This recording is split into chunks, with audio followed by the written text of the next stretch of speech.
Welcome. Good afternoon. this is the Game of Nerds, and we present Nerdy Shenanigans. It is November 14th at 12 o'clock, and we're going to just have an awesome afternoon of random nerdawesomeness. We'll just go with that. We're the Game of Nerds. We are nerdy. We love everything nerdy. You can check us out at thegameofnerds.com, so please make sure you check us out. We're awesome. We have many other cool videos like this one. This month, we're going to be talking about a a lot of things. We're trying to variety. Right, that works. We're going to talk about a variety of topics today. So first off, we're going to cover some shows and then give you a bunch of gossip that you may have heard about, may not have heard about. Who knows, but we're going to talk about it. So why don't we go ahead and go with, let's see. You know what? Let's start with Hasty. Mindy Project's always a good thing. I've never seen the show, but this show just dominates everything.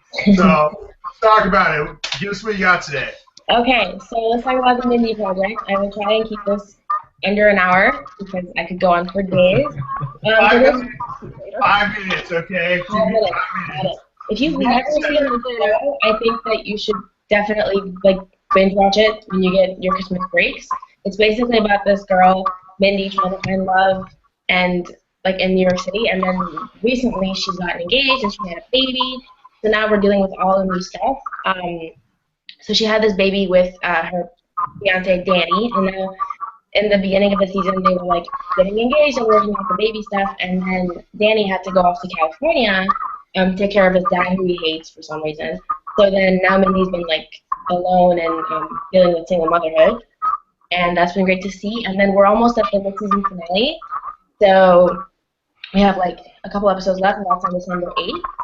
And in that one's sort of a Christmas episode mixed in with an origin story type of thing, and it's called When Mindy Met Danny. And so I think we're gonna get to see when they originally met, years before the show actually picks up. And let me look at my notes real quick. Yeah, so the idea is the Christmas episode would be in present day Christmas, and then she would flash back to things because Christmasina, the actor who plays Danny, he's sort of on a movie with Ben Affleck right now, and they've had to shoot his scenes beforehand. He's not really been in this season as much, which has been a bummer, but it's still been great. And yeah, so until then, we have a couple of things coming. It's making me nervous. Yeah, we just need to stare at you. Do we need to What's coming out, man? Well, I mean, I wish I could interject because it sounds like such an amazing show. Right? Doesn't it? God. It just tugs at my heartstrings. I just want to say, I've seen a few episodes of the Mindy Project. I'm not a huge fan. It seems kind of funny, but the way you speak is it's uncanny. How similar it is to Mindy Kaling. You must not really like the show. That's the nicest thing anyone's ever said to me. Thank you. That was an observation, not necessarily a compliment, just an observation. No, he's right. Did this turn into a roast? You do sound like Mindy Kaling, and she's pretty great. She's pretty great. I love Mindy Kaling, but the fact that I haven't watched the show is simply because I'm an emotional person, and if it's as emotional as so many people say, I will not leave that bed. I will cry forever. It's good. You should totally watch the show.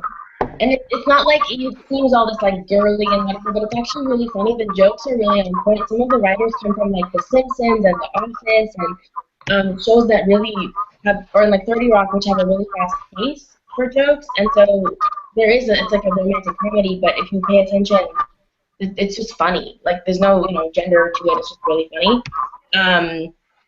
And then yeah. So what was I saying? You're talking about the Mindy Project and about how amazing it is. It is amazing. I could go on for days, but I only have 5 minutes. Yeah, Danny went to California, I believe. That was where we were at, somewhere around there. Danny is in California, yes. And so it's been kind of a bummer to not have him around, but it's given the other cast members kind of like more storylines. It's been fun to see the ensemble. And yeah, so we think Danny's coming back on Tuesday. We're not sure because no one knows who the show's confirming anything, but this next episode is called The Departed, which means maybe Danny's dad dies, and then maybe Danny gets to come back, hopefully. Like, I've never hoped for a person's death before, but this is where we're at right now. And there should be another episode soon where the in-laws get to meet, so Mindy's parents and Danny's parents get to meet. And those are some like really big personalities, so it'd be really funny to see. I'm sure it'd be hilarious to have them interact and like argue. And yeah. So then the finale is going to be coming up, and that's, like I said, the Christmas one, and Mindy actually wrote that one herself.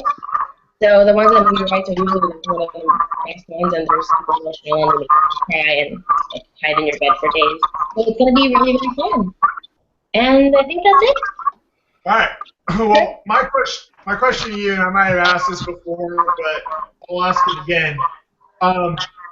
For us who have never watched the show, who give a crap, I mean, who just don't have the time, make the time.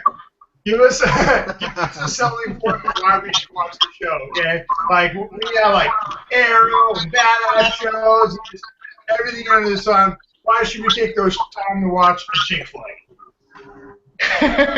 You should take the time to watch my amazing show that's not a chick flick because it's really smartly written.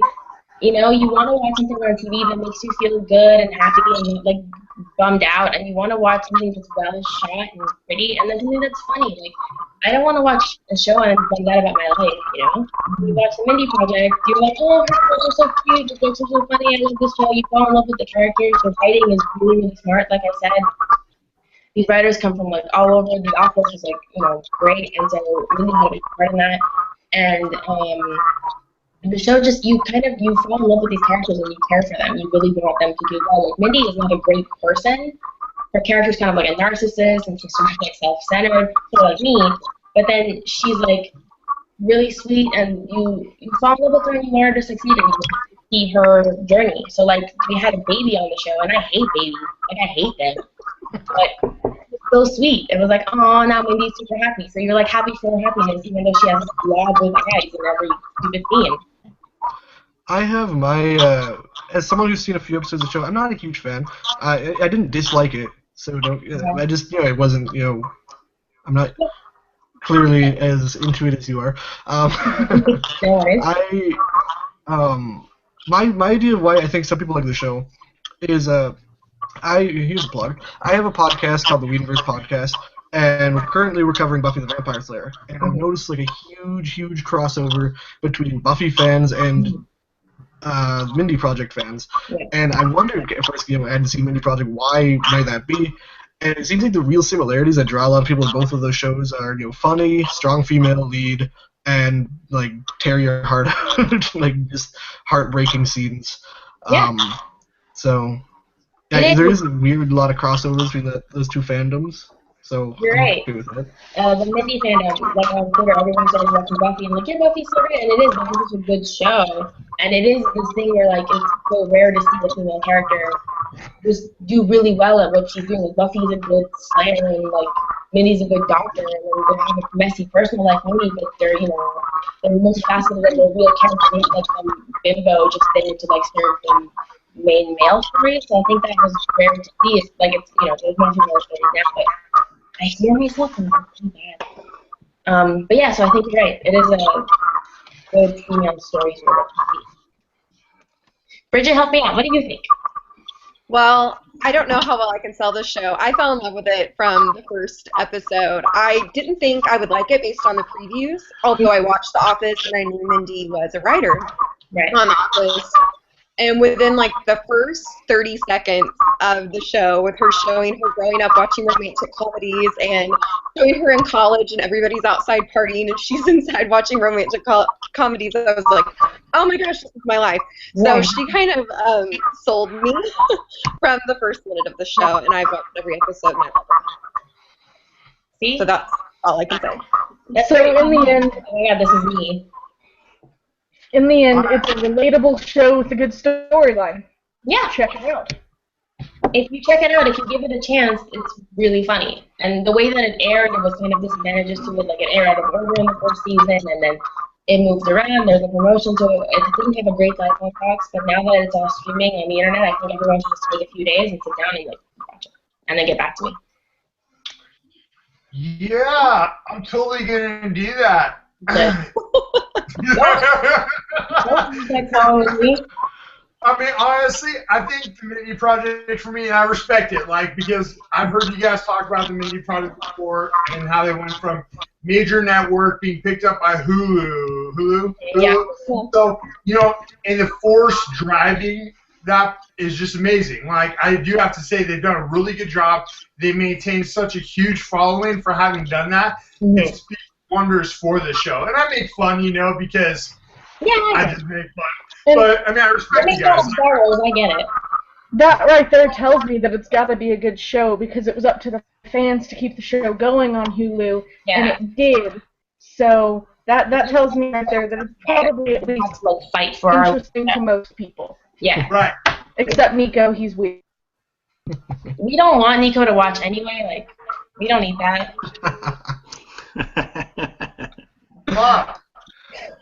So, let's go ahead and talk about Walking Dead, John.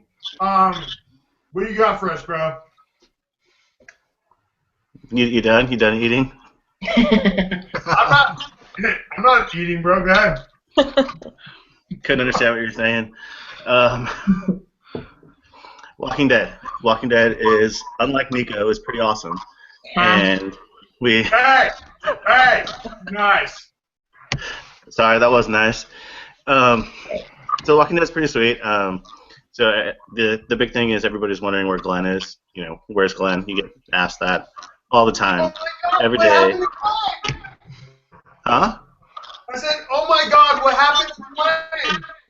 He's not doing anything. Don't worry. He's just hanging out, delivering pizzas. That's all he's doing. He's on a pizza run, just delivering pizzas. He's on a Nicholas run. So, yeah, bastard. So you know, they've kind of had this cliffhanger for a couple weeks with Glenn and Nicholas, and they've kind of done this before, where there's been a big major cliffhanger, and then they just go off and tell you about second and third and fourth tier characters that you really don't care about, just to kind of fill that 3-week or a month span before they can finally double back to it. So when they left off with him, depends on who you talk to. Some people think that he actually did die. There's a lot of people that kind of think it was more of a dream sequence.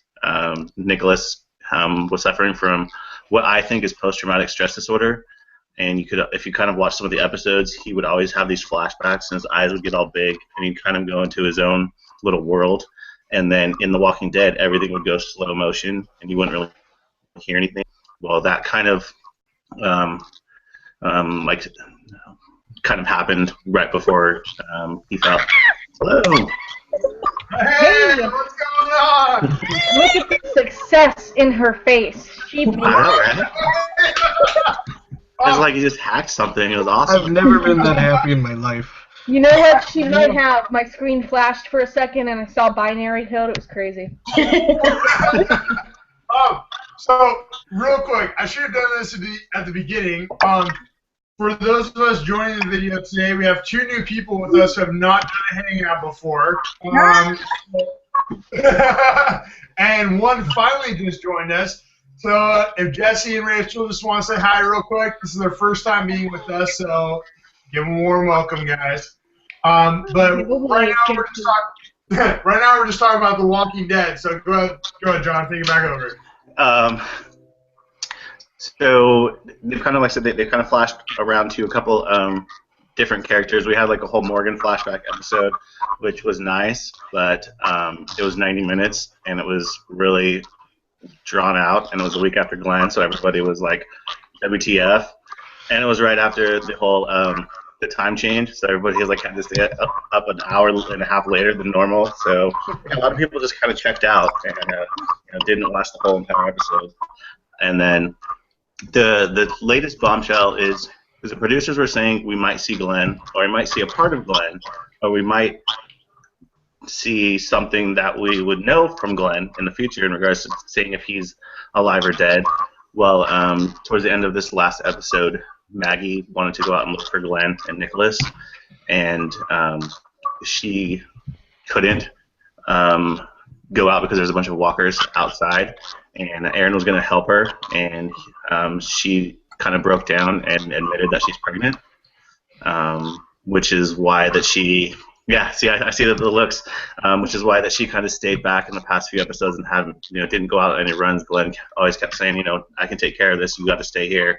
And so then people are like, well, is this the part of Glenn that the producers were kind of hinting at that, that they're talking about? Does this really mean that Glenn is actually dead? So it's just a kind of a whole whirlwind in regards to this whole Glenn thing. It's taking over all the other storylines compared to there's walkers outside the fence. They just got done killing, having a battle with the wolves. They lost a bunch of members, and now they're surrounded. And then there's also 3 people that are out with thousands of walkers miles away with no backup. But everything is just kind of all Glenn and Maggie centered at this point. To interrupt, if you don't mind, the thing that I've heard, the thing I've been hearing is the reason why it's such a big deal is we love Glenn and Maggie. I don't know, maybe you guys don't, but I've always loved Glenn and Maggie. Like, it's just been cute from the beginning. It's been an awesome story. Maggie's lost so many people that it's like for her to lose him, it would just be like terrible. Like, it would just be terrible, But then again, this show, they like to throw, they like to throw you for a curveball. The one thing I have to ask you though, John, is from the comic book standpoint, does this storyline ever come up, or is this just something the writers? Are we talking about Maggie being pregnant, or? Talking about the Glenn and Maggie storyline. Like, as far as where they're at right now, where we're at right now. Different. It's different. In regards to kind of the setup is there, but it happens later on in the storyline, or in the comic book timeline. It doesn't really exactly happen this way, but there's similarities, but there's a lot of differences. I want to say, how some people are saying, oh, I couldn't ever get pregnant, I don't want to bring a baby into a cruel world like this. I wouldn't want to bring a baby into a cruel world like that. That's, the zombie apocalypse. Do they have condoms, though, at the zombie apocalypse? They do. That's how Glenn and Maggie got together the first time. Yeah, I remember. In fact, that's true. They went on a pregnancy test run for Lori and ended up with condoms. Maggie went with them, and they did it in a shop. I remember that, but those are probably expired, hence the baby. See, kids, this is a reminder of why these condoms are they don't got cables. They got nothing else to do. They ran through those in like a month. But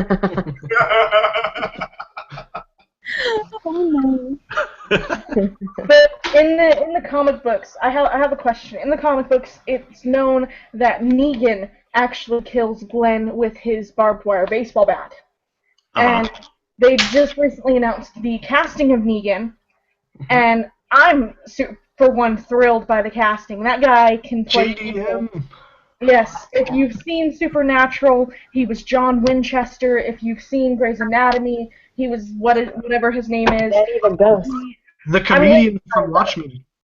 So my question is, do you think they might give that storyline a play if Glenn is alive?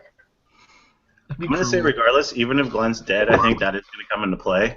I think that it's not going to be Glenn, even if he is alive during that. Wouldn't that be cruel, though? If you, Glenn's alive and then baseball bat. Yes, it will. Oh, man, he stole it from me. That's what I was going to say. Alright, so in the era of the Red Wedding, okay, I want to feel like, so hear me out. So shock value has been always a thing of TV, right? But especially since the Red Wedding, literally stabbing you in the belly has become a new thing. You know, like stabbing you in the gut, and it's just so heart wrenching. It's like it's beyond metaphorical, it's physical now. So it's like everything needs to one up each other in every show. It's like how far can we take stuff? So it's like you take Glenn and Maggie, this couple, everybody loves them. They're kind of like this great thing right now on the show. Like, I think it'd be perfect because from everything I've heard about Negan, everything I've heard about him, he's like, what did he say? The comparison was he makes the governor look like, what, a 5-year-old girl at play school, or I don't know, like, he makes the governor look like a really awesome person, and Negan's supposed to be a piece of shit, or like, you know, like the king piece of shit, basically. So, like, I honestly think that idea, Jesse, is very plausible. Of, oh my God, Glenn is alive. He's struggling out of the zombies, and then bam, he's fucking home run. But if I just thought of something, and it's gonna break anybody's heart who knows the show. What if Glenn and everything, but instead of Glenn that Negan ends up killing, it's Maggie? I know, my brain is hateful. I'm sorry. Hey, so if you'll notice, John just put on his sunglasses, and that's to hide the tears in his eyes, okay? That's how much you just heard him right now. I'm just going to physically leave. I feel bad. Hey, there's a reflection, John. You can't see the tears. That's what perfect. This is a dope move the entire episode. I'm just kidding. I'm going to go. All right, so you got anything more for us? Well, obviously, Nagon is probably going to show up towards the end of this season. I don't think by the mid-season finale, but coming in 2016. Like I said, he's going to come, and he's just going to totally turn the Walking Dead world upside down, which is already, it's crazy to say. Like you mentioned, he makes the governor look like child's play. I do have to say that the governor on TV was a toned-down version of the comics, so I wonder how far they're going to turn down Nagon, or Negan, however you want to say it. He is never really been spoken out loud. Huh? Never really been spoken out loud. No one really knows it's all an interpretation. His character is turned up to the max. So I don't know how far AMC wants to take it and take his character. I still say that somebody is going to, and I'll just say it, someone's going to become a pirate before this season ends. I think it's going to be one of the secondary core characters. I got the little, someone's kind of on the same wavelength. That's gonna, so that's gonna be pretty interesting. I think they're gonna dispatch of the wolves probably, I would say probably in the next 4 episodes, and then we'll have some filler until we get to Nagon, and then like I said, it's just gonna be chaos. All right. Well, hopefully we don't see Glenn's head bashed in, but then again, who knows? Good TV. Okay, so let's see. Let's go ahead and go with, actually, someone volunteer. I'm done choosing. All right, go ahead, Charlie. Okay, so I'm actually covering 2 shows for this hangout. We're going to start with the Arrow Constantine crossover episode, because that was so beautifully written. If you don't know, Constantine recently got canceled on, what were they on? The cops are coming.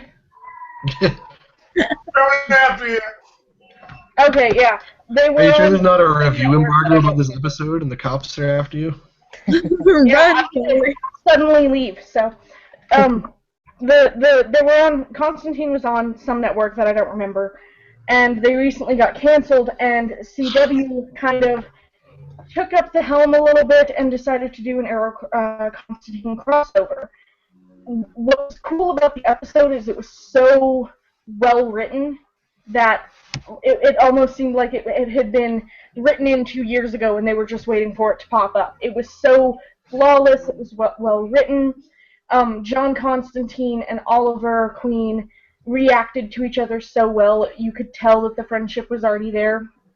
And the fact that Stephen Amell is fighting for Constantine to be renewed on CW is fantastic because he apparently is a fan of the show as well.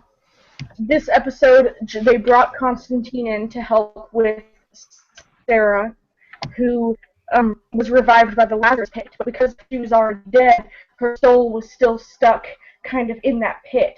So John brings Ollie and Laurel into the spirit world to kind of to bring her out of the pit and to bring her soul home.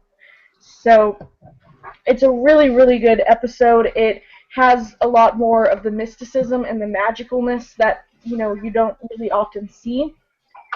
And Arrow has been such a follow the facts kind of logical type show that bringing magic into it seemed a little bit difficult, but managed it. It was a good storyline. I have watched the episode like 6 times. It's a good storyline, and I'm a glutton for a story. But on top of the Arrow Constantine crossover, we have another show in the DC universe that has had some major ups and downs this season, and that is Gotham. Gotham has been emotionally scarring. It's been ridiculous, and I'm not sure I'm stable enough to talk to you about it, but I'm going to try. So, this past episode, we actually got to see a little bit more about Barbara and what she's wanting to do to Jim. It was led to believe that she just wanted Jim back. She was, no pun intended, crazy about him. But she actually wanted to kill him and kind of wanted to make him realize that he's been chasing death this whole time anyway. Let me do it for you. So she kidnaps him, takes him to a church, wears this gorgeous wedding dress. Shout out to Aaron Richards for looking so bomb and being so badass at the same time. So she also ends up kidnapping Gordon's girlfriend, Lee, who is the medical examiner. So she kidnaps him, so she's going to kill Lee in front of Jim and then try to convince Jim to basically want to die. They thwart her, Jim chases her down, and she falls through the church window. It was a terrifying moment for me because I love Barbara Keene. I love the character. And she actually ends up falling, but she survives, so don't worry about that. Meanwhile, we see a little bit more of Edward, who has fully accepted the fact that he is also batshit crazy, and actually takes Miss Kringle's body out to the woods to bury her. He's dismantled her, put her in a chest, all of that great stuff, which is terrifying for me because Miss Kringle was like one of my favorite characters. He actually ends up coming across a hunter who wants to know what's in the chest. He has to kill the hunter. When he comes back, he finds that somebody had ruined his picnic, the bastards. So he follows them down and figures out that it's Penguin. If you've been watching the season, you know that Penguin is pretty badly wounded and asks for help. So I'm smelling a Penguin Riddler team up. I'm pretty excited about it. That's what I'm hoping for next episode. If you guys want to, you can come tweet with me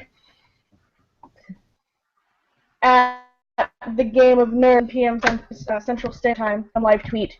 Listen to me be hilarious because I am. So listen or read? Maybe Someone a will little read bit it of to both. you. Dictate. Maybe both. You don't know what I'm about, so. But Yeah, come to the live tweet and find out. yeah. You might hear me. You might not. Who knows? But I'm really glad that this episode kind of broke the death streak that we've been having because that has been ridiculous. We've had Jerome die, Miss Kringle, Oswald's mother. And on top of that, Theo got arrested. Theo actually got caught in the wrongdoings that he's been doing. So that's kind of a shocker, and I think for the rest of the season, the main villains are going to be the Penguin Riddler team-up. That's just my theory. But so far, it's been pretty good. I'm not mentally prepared to know what happens, but I'm going to be there. So tune in with me on Twitter on Mondays. Come tweet with me. Alright, Well, let's go ahead and jump to something a little more happier. I feel like we talked about Negan, Whatever. I'm sorry, Negan. And then all this death on Gotham. So let's go with SNL. Let's give us some comedy, all right? We need a little upkeep here. So why don't you take it over? Okay, I'm so nervous. I'm not going to be able to include everything that I want to, but I'll try my best. So we've only had 2 episodes since our last Google Hangout. We've had the Tracy Morgan episode, a 2-week hiatus, and then Trump's episode last week. So Tracy's episode I was so excited for because this was like his big return to television after his car accident, and I had such high expectations for it. And I feel like the show just exceeded all the expectations I had. I wanted to see a 30 Rock reunion. I was really hoping I'd see Alec and Tina. Not only did we get Alec and Tina, we got Jane Krazowski and Jack McBrayer, a full 30 Rock reunion, like in character. They did a skit to kind of lighten the mood at the beginning, and did a fake episode of 30 Rock where Tracy Jordan almost died, and then Tina as Liz Lemon told Tracy, we're so glad you're okay, and we're so glad you're happy, or you're ready to make people laugh again. I got a little emotional at that part because it was actually Tina telling Tracy that, so it was a good start to the episode. And another thing that I really loved was at the very end of the episode when they have everybody come up on stage and Tracy is thanking everybody. He said Jane's name wrong. He said like Jane Growowski or something, and Tina and Jane both were laughing. And if you've watched 30 Rock, I think it was the 2nd or 3rd episode, there's a whole part where Tracy and Jenna are doing promos, and Tracy cannot say Jenna's name right. He calls her Janet, he calls her My Baloney, and so I felt like that was kind of a nod to that. I was hoping it was on purpose, and I think it was. So that was one of my favorite parts. But I loved the Brian Fellows. I really wanted a Brian Fellows sketch, and I kind of thought, oh, well, what can they do new with him? Because I think the first sketch was in 1997, so they've done about 10 Brian Fellows sketches, and I thought it was perfect. I loved the camel. I didn't even think it was a real camel at first. I thought it was like one of the Sesame Street puppet-looking things, and it wasn't until the camel took over the frame, and you could see the handler trying to rein him back in, that I could tell, oh, that's real. And poor 80 was just sitting there, not knowing what to do, but Tracy, I thought, handled it like a pro in character as Brian Fellows. It was just like, camel, get out of my way, and I thought it was perfect.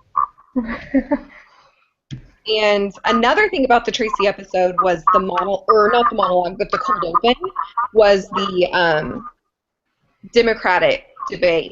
So that's when we got to see Larry David as Bernie Sanders for the first time, which I thought was brilliant. I couldn't believe that I hadn't thought of it before. He is Bernie Sanders. He really had to do an impression, and I thought he did such a good job. So that was one of my favorite parts. And then he returned last week as Bernie again. So I'm hoping it'll be kind of like, he'll be like the Tina Fey, Sarah Palin for this election, and we'll get to see him a lot. I'm trying to think what else. I don't want to leave anything out of the Tracy episode, but Donald Trump. What'd you say about Trump? Donald Trump. Wasn't there a Donald Trump episode? Yeah, that was last week. Sure, I'll talk about it. Wasn't super excited about that, but I'll still talk about the episode. I had another good cold open with Larry David as Bernie Sanders, Kate McKinnon as Hillary. I thought Donald Trump did well, politics aside. I thought it was a good episode. He had a total of 12 minutes, on air. So a lot of people boycotted the episode. It still didn't hurt the ratings at all, but just for their personal beliefs, which I understand that, but I still watched it. It had, Drunk Uncle. Drunk Uncle's probably my favorite character that's currently on SNL. And, of course, Drunk Uncle is a Trump supporter. And I thought that was one of the best sketches of the night. Can you all hear me okay? Mm-hmm.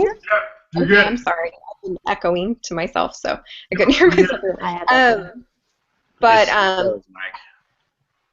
what? I'm sorry. It's Charlie's mic. Charlie's mic is picking up everybody's talking and keeps bouncing back and forth. Mhm. I just say it if you mute Charlie, then you're gonna be able to hear everything just perfect. Mhm. Okay. Bye, Charlie. Sorry. No, okay, try talking now. Try talking now. Okay. All right. Thanks. I think we're good. But yeah, and the only other thing I guess from last week's episode, they did the Bad Girls digital short. I thought was really good. I'm trying to think, but yeah, overall I thought it was a good episode, even though it was very kind of controversial and Oh, and Larry David got paid $5,000 for yelling that Trump was a racist because there was a group that had offered, it was called Deport Racism, and they had offered a bounty, as they called it, for anybody who would yell Trump was a racist during the live show. And Larry David did it, and the show tweeted that, yeah, we're giving him $5,000. So. That's awesome. That's awesome. God. That's awesome. All right. American politics? What? Well, I think he did it to kind of like ease the tension because I think there were protesters outside and people had been protesting all week to NBC. So it was NBC's way of saying, yeah, we know you're against it, trying to make light of it. But I think the group was thankful for it because it brought them a lot of publicity. So my question to you is this. I know there's a lot of controversy going into watching that movie as far as, I mean, just Trump in general, you know? So do you feel like, how do I word this? Do you feel like it was, I mean, do you feel like SNL kept being SNL without being overpowered by Trump, I guess would be the best thing to say? I don't really know. That's a good question. It's a good question. I thought there was only one part where I felt like they were really influenced with him being there, and that was during Weekend Update. I felt like they really focused on attacking Ben Carson and like nobody else. It was just like joke, making fun of him a lot, which he is one of Trump's biggest rivals at the moment. So that was the only moment where I felt like it was a little one-sided. And they did the sketch where it was basically showing Trump as president and if all of his crazy promises came true. And they had his daughter in it and things like that. So it was kind of, I didn't necessarily find it funny, but overall I thought it was a good episode. Like I said, it was that sketch and then the Weekend Update were the only two times that I really felt like they focused on him as a politician. Never in my life have I wanted to see him do Hotline Bling. Oh, are you talking about the Drake video? Yeah. That's what I was about to say. I thought that was funny. I thought it was funny to see him as an accountant dancing. Well, okay, I'm sorry, but for anyone who's seen that music video, it's terrible. Like, I don't think anyone can make that. I mean, not that I've seen that short with him, but anyone who's seen that video, it's a terrible video. So it takes a lot to make that video good. So I'll have to go check it out. But anything else, Bridge? I think that's it. Copy that. All right. Well, you know what? Let's hear from somebody new. Rachel, why don't you talk to us? I mean, you've had a couple people to talk to, so it's your turn now, okay? Let's go and talk. Why don't you talk about The Flash, okay? We kind of touched on Flash earlier, I think. But go ahead. Talk to us about The Flash. Okay. What's been going on this season? So, season 2 of The Flash. Oh my god! It's been really, really eventful. We can probably say that. We got Jay Garrick for a little while, who showed up from Earth 2, and then he went to take a nap at the end of, like, episode 2, and then just didn't show up for episode 3. I don't know what they did with him. Maybe it was a really long He's nap. sleeping. Yeah. I don't know what. But then he came back, like, around episode 4, when we had Harrison Wells from Earth 1, which Twitter affectionately named #DickWells within, like, the first 15 minutes. I don't know what that was about. But, yeah, it turns out that they are not friends at all. And there's this whole sort of subplot line that's going on in Earth 2 where Earth 1 Harrison Wells really resents the Flash because he's not Flash from Earth 2 because he's not heroic in any sense of the word. He's sort of a coward and he like runs from danger and all that stuff. But Harrison Wells from Earth 2 has been around just generally sassing everyone and being really difficult to work with. And then this week we found out sort of why, because we've already known that Jessica, his daughter, is like being held hostage by Zoom, but then finally Cisco vibed it off him and told him about it, and it was kind of a really intense moment because he was like, oh man, my daughter! And then, I don't know, I thought that brought like a whole different dimension to like mean evil Wells. It was kind of nice to see. Like, I think Tom Cavanaugh, that actor, he might just be an acting genius because he was able to do that with, douchebag Harrison Wells and actual Eobard Thawne, who they're both like pretty hateable, but he makes them like so understandable, and it's so nice to see that on TV.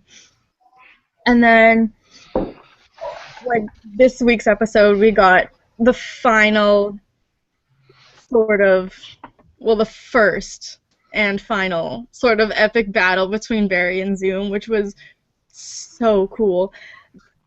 Like, we've seen Barry get all these new different like abilities and stuff, and he thinks he's so good now, and he's got the whole team at Star Labs behind him, and you totally think that he's going into it prepared, and then he just gets his ass handed to him. It was so cool. It all worked. Like, it's hard to watch as like a super fangirl, and like you love Barry and you're rooting for him, but oh my god, Zoom is so cool. Like, at one point, the major development that Barry's had in his powers this season is like figuring it out. Bye. Sorry, my mom's here. It's like figuring out how to throw lightning bolts. Like throw lightning bolts, and then it's this huge epic scene where he's like running around Star Labs and running and running and running, and then he throws the lightning bolt, and Zoom just like picks it up and throws it back. It was so epic. And then it was so cool. And then we've also got this kind of cool friendship developing between Linda and Iris, which is kind of nice because like mostly it's been guy characters on The Flash with the exception of Caitlin, and it's kind of nice to see that like girl on girl best friendship kind of thing. And it's really, really, I don't know, I think it's refreshing to sort of see like two friends that are girls, because all the relationships we've seen so far is like Barry and Harrison and Barry and Cisco, but that was cool. Do you think it passes the Bechdel test? Like the Alison Bechdel thing where two women talk and not about men for like a full conversation? You think it passes Yeah, that? I can do that.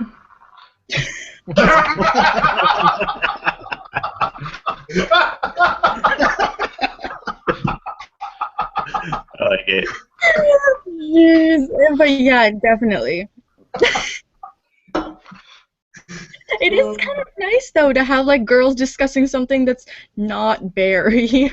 And then, like, the big thing that they leave us with is Barry after he's, been beat up. And he just wakes up in the hospital bed and he's like, guys, I can't feel my legs. And then all the fangirls across the nation just sort of cry. I don't know what's going to happen now. Like, I've seen all the trailers for this week's episode, and he's in Wells' wheelchair, but there's also, like... Is he really fast? Sorry? Is he really fast in the wheelchair? I don't know. I don't know. And there's this whole, like, Jay Garrick's, like, major issue was, I don't want to help you because he could steal your speed from you, and I guess he just did. So they're going to have to work on getting that back for him, but I don't know how they would unless they can play with like Wells' power core that he left behind. So I have a couple questions. Do you follow the Flash comics at all? I know a little bit, not like super hardcore. Okay, I don't. I'm just trying to interject for person who hasn't seen the show at all. So I mean, first theory, first off, is it's second season, right? Currently, that's what's happening right now. First off, I highly doubt that they're gonna like keep his legs crushed forever. But if they did want to be jerks, they could keep his legs crushed forever. And then the other dude from Earth 2, could he potentially become Flash? Like, does he still have abilities? He's just a pansy, or is he like a human without Flash ability? Yeah, no, Jay Garrick sucks now. He's got. I don't know his name, but is that the guy from Earth 2? Yeah. Flash. So he has no abilities. Last we saw, I don't think he has anything. But he's, okay. Yeah. So that's I didn't know if maybe like he had abilities, he was just a pansy, and then I don't know. I thought maybe like he become the new Flash, and then broken legs over here could just be broken legs. I don't know. He's pansy with or without powers. That's how he is. Yeah, he's kind of a wimp. Copy. Okay. Well, that settles that. Anything else you want to add to the Flash? Flash? Well, there were a lot of like nebulous fan theories and stuff out there. Marcos showed me like this picture where they compare Henry Allen, Barry's dad, like just his eyes to Zoom's eyes, because that's all we can see in the mask. And I mean, like there are a lot of pairs of blue eyes out there, but those two look really similar. And since we know that they're not going like the same route that the comic books took with it, because in the comics, Eobard Thawne and Professor Zoom are the same person, like we know that they're not going to be playing that plot lineup, so we're thinking that maybe it could be Barry's dad from Earth 2 is Zoom. Okay. Because there was like a little bit of a subplot in the comics where Barry's dad tries to kill him, but it'd be interesting to see, I think. Well, copy. Well, that's something to look forward to then. Yeah. Anybody else want to add anything to that? Sorry? I said, anybody else want to add anything? They're kind of building up a little bit with Cisco. He's kind of like picking up on the girl at the coffee shop. That if you've seen any trailers for like Legends of Tomorrow, is gonna be the hot girl. So I mean, I'm kind of interested to see how that plays out, just not only for the Flash universe, but kind of segueing. I'm interested to see how they're gonna segue all these other characters into this, this third show. So coming up, Cisco and I don't know her name on the show, but the person gonna be the hot girl. They're supposed to be going out on a date. So we'll kind of see how that kind of plays out, and how maybe like I said, hot girl might who knows? She might be able to kind of have some other idea to, get Barry his speed back. Who knows? We never know. Copy. Well, that being said, Jesse, why don't you talk about Agents of S.H.I.E.L.D.? All right, I would be glad to. Got my Agents of S.H.I.E.L.D. signed poster here.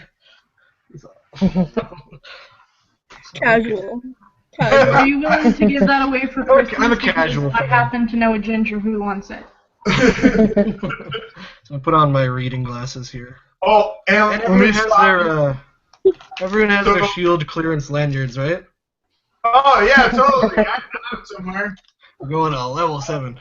All right, so this season it's been really a season of romance, which a lot of fans aren't really happy about. Bobby and Hunter are still together, despite being ex-husband, ex-wife. They're still together. There's a love triangle between Fitz and Simmons, and a new character, Will Daniels, who fans hate because it gets between Fitz and Simmons. Daisy and Lincoln are together now. May and Andrew, despite also being divorced, are still together. Coulson's with a new character, Rosalind Price. No one really wanted to see Clark Gregg in a romantic relationship, but that's what we get.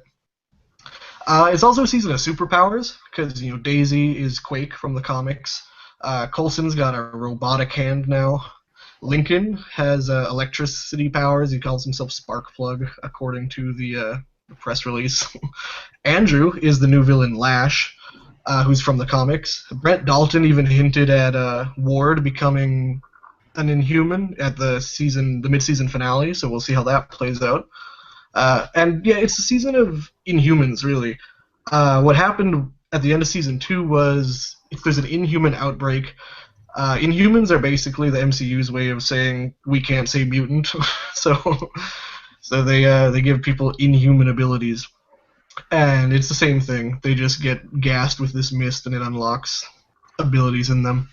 Huh. And so Shield and the ATCU, this new government agency, because Shield's still underground from Winter Soldier, they're trying to contain this Inhuman threat because basically it got into the water supply, so anyone who has the Inhuman genes can take a fish oil pill and then go into their cocoon and get superpowers.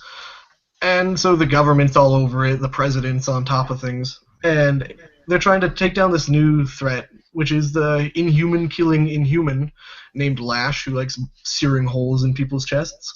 He's the judge, jury, and executioner of what he deems is what Inhumans are worthy of receiving their powers. And he, of course, we find out Lash can turn into a regular guy, and it ends up being Andrew, the team psychologist, which is deviating from the comics a little bit, because Andrew's a new character. Fitz, meanwhile, is gone full rogue. At the end of Season 2, Simmons got sucked into a giant stone monolith that turned into liquid and ate her in the post-credit scene, pissing off fans everywhere. And so Fitz has been trying everything to get her back, trying to find out if she's still alive.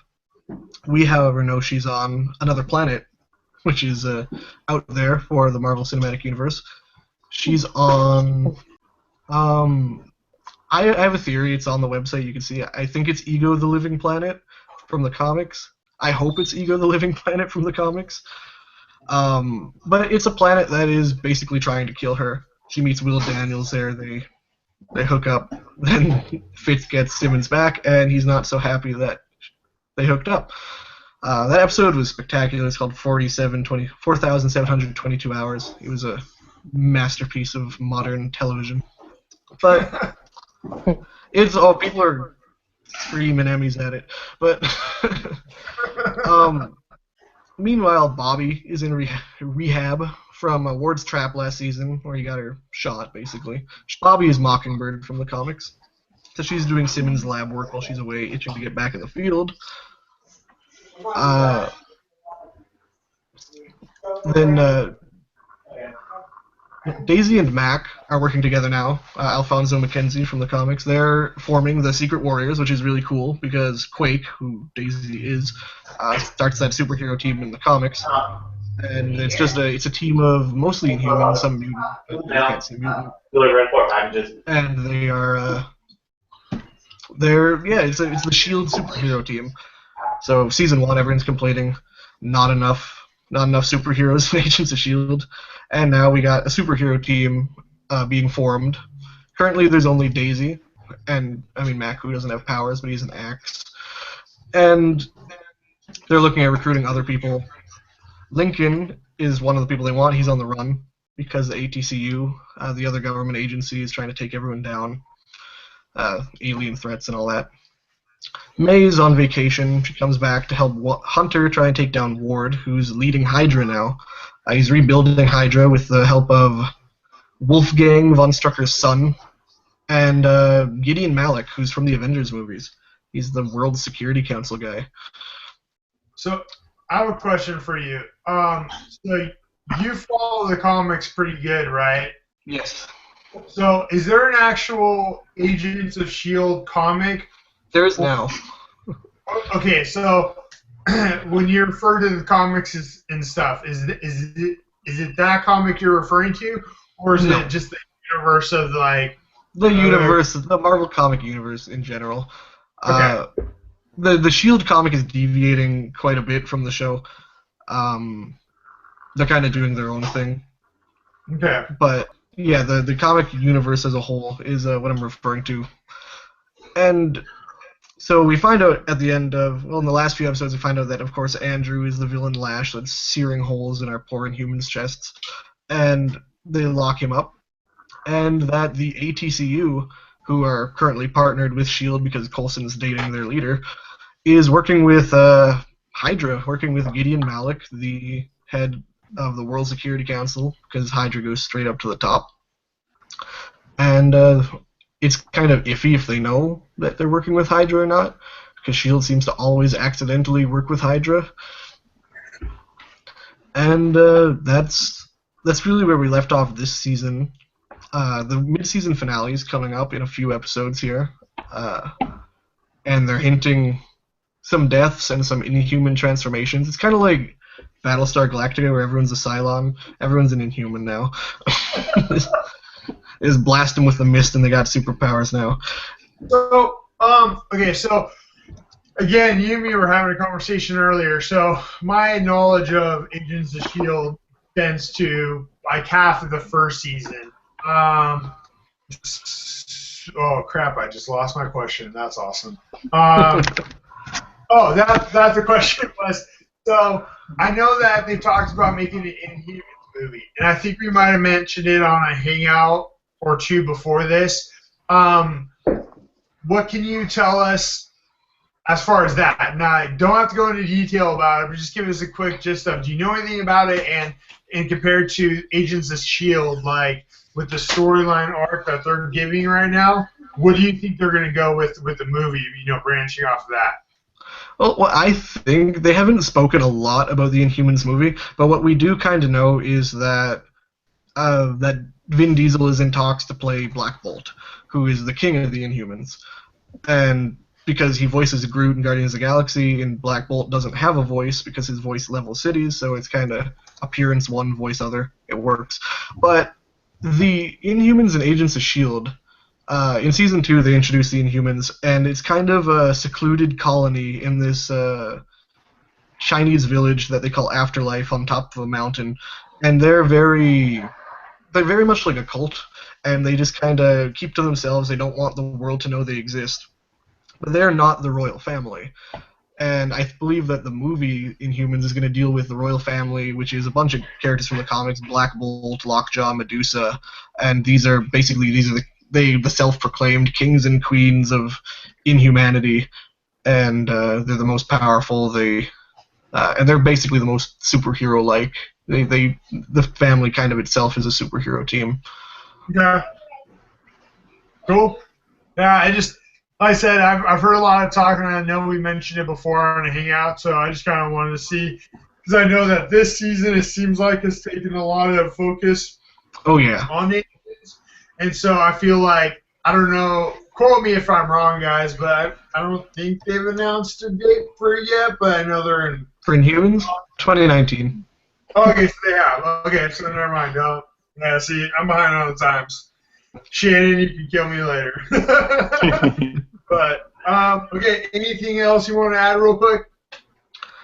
The only thing I could think of is, I mentioned it earlier, in an interview with Brett Dalton, they were really digging, I think it was with Collider or something, they were trying to get information out of him, and he did hint that everyone who watches S.H.I.E.L.D. knows that the Winter Soldier was the biggest thing that ever happened to Agents of S.H.I.E.L.D. because they literally destroyed S.H.I.E.L.D. as an agency. And then there's a show, Agents of S.H.I.E.L.D. And so he promised a Winter Soldier level event coming up in the mid-season finale, and he strongly hinted that, that Ward, our main villain here, might be getting some superpowers and not just being a regular Joe. So that could be cool, because I don't know, it keeps Brett Dalton on my screen. He's a good-looking guy. Rock on. All right. Well, thank you for that, sir. We got 2 shows left to cover, then we're going to cover gossip real quick. So let's bounce back to John's favorite show, which is called The Leftovers. And I know he loves this show. No, we don't even want to talk about that. You just want to do it. No, I don't love the show. Okay, well, so... Granted, you don't have to talk about this because now you're the new aficionado to another show, so it's your choice, sir. No, it's cool. We'll talk about it, and I'll try and... I don't think I can do a weekly review of The Leftovers, but I'll try and keep every couple weeks or so. Some people do get gung-ho with reviews. I apologize, okay? I try to trim it down a bit, okay? Doesn't have to be a weekly review, though, okay? So just give us bullet points.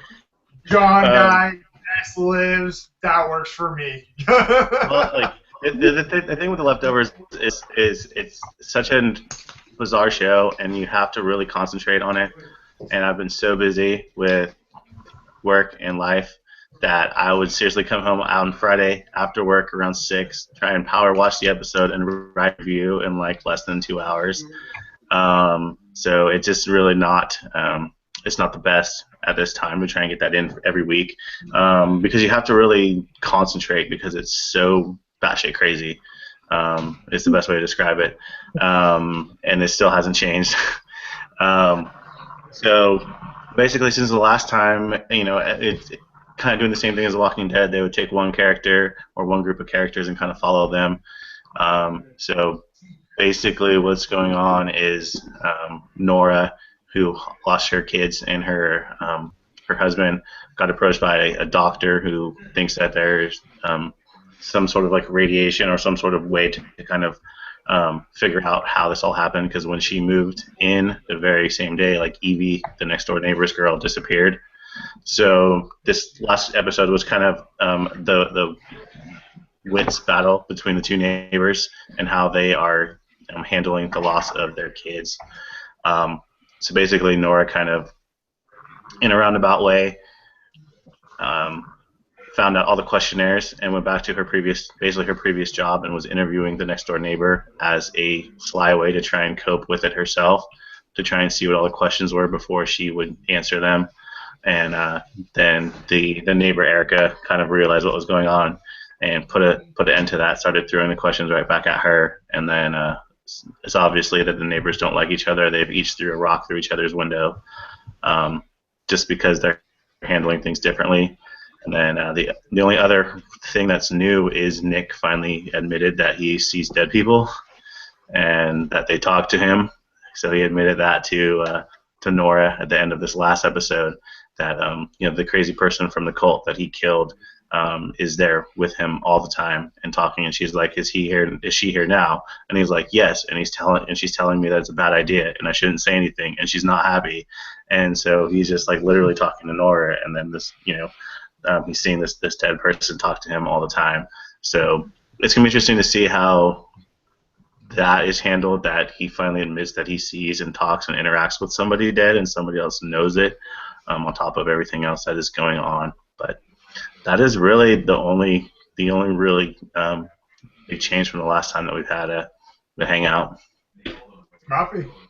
All right. Well, does anybody have any questions on that awesome, riveting show? Why have I never heard of this? There's a reason. Yeah, exactly. But there's a reason. I'm transitioning to Arrow. And, yeah. One more thing, Nico, before we move on. I just want to make sure that everybody knows that this Saturday, me and Shannon are going to be at Heroes and Villains in San Jose. We are going to be out there. I'm going to be dressed up as the Riddler, so if you happen to see me, come up and say hello. We'll have cards. We'll probably have candy like last time. And me and Shannon are talking about starting up a Snapchat for the Game of Nerds. So when we kind of get that dialed in, we'll probably let everybody know, and you might be seeing some videos from that event this Saturday. That sounds Right? all right, let's go on and finish up with Rachel. You want to do the librarians real quick? Yeah. Give us bullet points of the show. Okay, so last we saw the librarians was like the season 1 finale, and that saw the defeat of the Serpent Brotherhood, and we found out the Jenkins is Galahad, and it was a cool King Arthur episode.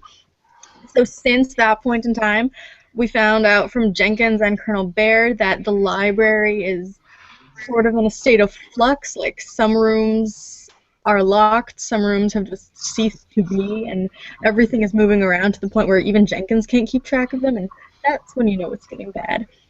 And then the first sort of 2 episodes that were smushed together to make the season premiere were like introducing the idea of fictionals.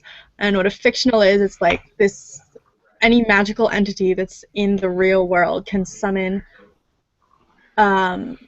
any character that's well written and real enough, and you can summon them into the real world. So we get Prospero from Shakespeare's Tempest, and for some reason he was already here, but he summons Moriarty from Sherlock, and then they go on sort of evil buddy cop missions through the world, trying to like gather pieces from their storylines to like bring strength to them and bring magic back into the world. And What have I been missing? oh my god, it's so cool! The That Shakespeare, sounds awesome. yeah, the Shakespeare references are on point. Like they had it down to like Ariel being in his pocket watch. It was so cool. So, real quick, wasn't there like a movie called The Librarians a couple of years ago? Does that have anything to do with the show? No, Or I is it- don't think so. No. Okay, this is just some random show. Okay. Yeah. Never mind. Never mind. Yeah, but that's cool. And then we didn't get to catch the fictionals. Nobody brought them down. They just disappeared into a storm that was summoned by some evil spirit that Prospero summoned. So we don't know where they went. For all we know, they could be in the library, which is a kind of cool fan theory, because one of the rooms is supposed to be locked and no one can get in there. So that's only been locked since Prospero and Moriarty escaped, so maybe they're hiding out there. And then this week's episode was just Jacob Stone going back to his small town to like solve this mythological, almost like a mystery. There was like a collapse at an oil rig, and it turns out it's a face dancer, which I don't know a lot about Native American mythology, but it sounds like a legit thing. And then Stone resolved some of his daddy issues, and now he can publish under his own name instead of like having low self-esteem and having to publish under fake names. And it's pretty cool. The thing I'm probably most excited for like the rest of the season is the idea of more fictionals. There have been a lot of interviews with the actors, and apparently we're going to get a lot more. Sounds like one of those like Once Upon a Time or Penny Dreadful mixed with like classic literature and also like a bit of like Night at the Museum. Yeah, it totally is. It's so cool. God damn it! Now I gotta add that to. I gotta add that to the list of shows to watch. Just like my list is growing. Like, I might just need to retire professionally and watch shows. Like I think this is gonna have to happen, guys. All right. Well, do you have anything else to add, Rachel? Not really. I'm trying to think of something I forgot to say. Oh, and like the show's major couple, I sort of really like how they deal with romance on the show because it's there, and they're like the main librarian Flynn and the librarian's guardian. They're definitely a thing, but they're sort of like an adorable nerd couple where she's so mature and so great, and he's always like, "Oh, I want to kiss you. You're so cute." But it's kind of an adorable romance, and now they're on break because of like personal issues, so that kind of sucks. But hopefully we'll see more of them. All right. Well, we'll have to check it out sometime if we haven't checked it out yet. Well, that brings us to our gossip topics. This month we decided to do TV shows and gossip topics. Just kind of give you a recap of what's going on since most of the mid-season finales are coming up for all of our favorite shows. So that being said, we're going to bring you some gossip topics that you might have heard about, might not have heard about, probably did hear about. If not, we're going to talk about it again because we love to beat a dead horse. Because we love that horse. So that being said, let's go ahead and go with Hosty. What do you got for us? Okay, so my piece of gossip, and Nico said this wasn't gossip, but I think it is that there's going to be an engagement party on the Mindy Project. So we know they were engaged, but getting everyone together for a party that's like going to be really cool to get every character, and they have the supporting cast, and then all their people that play their parents, like Rhea Perlman, and then Sakina Jaffe from House of Cards, who plays Mindy's mom. They're all going to be on, and they're all going to like interact. So that engagement party is a big deal, and we think they might be moving into their new brownstone because there were like movers at some point, and but no one knows because Mindy won't tell us anything about the show. But that's sort of my big piece of gossip. I'm sorry. I just woke up. What? Hey, I don't like just whatever. It's interesting. Nobody listened to Nico. He's just being a whiny the butt. worst. Oh my god. Yes. I don't like Thank it you. anymore. God.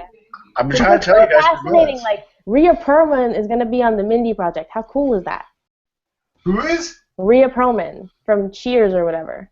Danny DeVito's wife. Yes, Danny DeVito's wife. She plays Danny's Just say it, mom. Nico, you're gonna say it. Oh, come on. No, come on, Why are you guys. here? The Mindy Project is apparently a really good show. It's got a huge fan base, and it's on Hulu. So Thank you, I'll see right Charlie. there. Thank you, Charlie. I You're told welcome. I got you, babe. Thank you so much. I love you, Nico, not so much.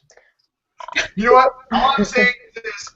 Mindy Project's down here, and Star Wars is up here. Oh, shut up with your Star Galaxy. Ooh, Star Wars. You can't compare anything to Star Wars. It's not fair. Plus, like, they can both be great, and they can both be up here. You're right. Star Wars is greater, though. No, that's untrue. Okay, no, comparing a TV show to a movie that has been waiting for its next installment for a billion fucking years is cheating. You can't compare those two. Can't do that. Okay. Thanks, Charlie. Okay, fine. I'm just saying we're better. Anyways, Jesse. You're not. Wait, can I say one more thing? Yes. The Mindy Project is nominated for People's Choice Awards for favorite streaming series, so everybody should go and vote because this is the first time they've been nominated, and they deserve the recognition, and they're awesome, and I love them. Okay, bye. Okay. Sounds good. All right, Jesse, give us what you got. So, there's some trailer news, which has a lot of people hyped. I'm back in the MCU. But, so, of course, the new Star Wars movie is coming. I'm sure some of you have heard of it. It's coming out sometime next month. I don't actually know the specific day. I'm sorry if I failed you. Number 17. But, they have announced that not only is the trailer for the new X-Men Apocalypse going to be in front of it, there's been strong hints from the Russo brothers on Twitter that Captain America Civil War is going to premiere its trailer in front of the new Star Wars because they're both Disney and it's some great cross-promotion. Because Russo brothers, they tweeted two pictures. They have a Twitter account where they tweet close-up pictures of things that you can't tell what they are. But people actually deciphered this latest two, and one is it was a picture of Princess Leia's cloak thing, and the other one was a giant truck trailer with an American flag on it. So people are like, wait, Star Wars, American trailer, tweeted by the people directing Captain America Civil War. That could be big. So. Oh, God. Well, I do gotta say, I'm looking forward to that. I love all of that above. I'm not looking forward. Well, I don't know. I'm looking forward to the X-Men trailer because I love the X-Men, but I know Apocalypse has everybody up in arms about how he looks, so that'll be interesting to see. But it'll be our first footage from Civil War, and I am definitely stoked for that. I know I'll probably speak for everyone else here. And if we don't, you need to get your priorities straight. But yeah, no, that's pretty awesome. So Charlie, what do you got for us? Okay, so it's not necessarily TV related because I'm also the video game contributor for the Game of Nerds. What recently debuted as of Thursday, it's only like 3 days old, is the fact that Xbox One is now backwards compatible. They announced it at the 2015 E3 that it would be. They released it on Thursday. Over 100 titles are now available to play on Xbox One that are Xbox 360 platform. The thing is, I learned this recently, in order to play the game together, you both have to have the Xbox 360 version. So if an Xbox One game is playing, like, we'll say Black Ops 3 on the Xbox One platform, and the Xbox 360 is playing it, the Xbox 360 version, they can't play together. Can't party up like that. You have to have the Xbox 360 platform game. So it was just released. 100 more titles are supposed to be added by the end of the year, and Xbox is currently taking suggestions from us, their lovely, nerdy little video gaming fans. So that was just released. Rumor has it, for the PlayStation people, rumor has it that PlayStation 4 might be coming out with a PlayStation Move type thing for the PlayStation 4 console. So go check those out. Xbox One's update is not automatic, so they have how-tos on YouTube and stuff like that. So go check out the Xbox website, get all the details. It's really awesome. Everybody's excited about it. So go check it out. No, I'm not excited about it. I'm a PlayStation guy, so. Well, nobody asked you. Sorry. We know that you're the one. But You don't have to keep telling us. Hossie, I Justin, understand you guys you're not have hurt. said- Nobody needs to. Hey, you guys said one negative comment about the mini project doesn't mean you gotta take your anger out on me, okay? Come on. You know what? I'm gonna tell The truth Shannon. hurts sometimes. Dude, is probably watching this, like, making notes of how bad I'm doing, so I it's fine. sound like a child. I'm gonna tell Mom. Sitting there with her bat, like, No, she's just feeding, she's not dragons, get them all pissed off. Like, yeah, that's all. That's all. Okay, John, what do you got for us, man? Nothing. We already covered it. Oh, man, thank you, man. Thank you for showing us that piece of gossip. Like, that's really awesome. My gossip was Nagan, but that was kind of blurted out during my review. So. Damn it, Jesse, you asshole. Okay. Okay, well, thank you to whoever ruined that. Rachel, do you have any gossip for us? I mean, we're getting Grodd next week on The Flash. I don't know if that counts as gossip. Hey, you want to make your gossip? That can be your gossip. We're okay with that, okay? Or there's, I don't know enough about it to really talk about it, but I know we're getting a new Star Trek. Yeah, 2017. Yeah. I heard that it, what was it? Captain Worf, I heard? Maybe? Oh man, that would be so awesome. All right, so as much as I love Star Wars, and we all know it just like runs in my blood, like adamantium, like it's in me, man. It's just like it is a part of who I am. Like Notice the eye roll. No, I'm just saying, like, I grew up with Next Generation, like, that was my Star Trek, and so my love for those two is just hand in hand. Like, if they created a universe of Next Generation and just kept going with that, I'd be okay with that. Like, I appreciate Star Trek as a whole. The Next Generation is just my shit. Like, I love Next Generation. So, Captain Worf would just be like, oh. So, all right. I would have to say my piece of gossip was James Bond came out last weekend. And for those of you who don't know, that's a badass character. Just in general, he's amazing. Daniel Craig does an amazing job as James Bond. I don't care what anybody else says. But no, I definitely say go check it out. Going into it, I was a little disappointed as far as how it was, just because like when Sony got hacked last year, they released the email from like President Head saying that like the first half of the movie was awesome, last half of it was just kind of eh. So I had that in my mind going into this movie, but honestly, it was awesome. It's classic James Bond, just total awesome. It's like, if you want to waste some money, go watch it. When I heard that, when I first heard the casting, I know Christoph Waltz is the villain and Dave Bautista is the henchman. I'm like, that is the most inspired casting I have ever heard in my life. Well, you know, I'm not gonna lie. I'll say it. I was disappointed. I felt like it could have been better for Waltz. No.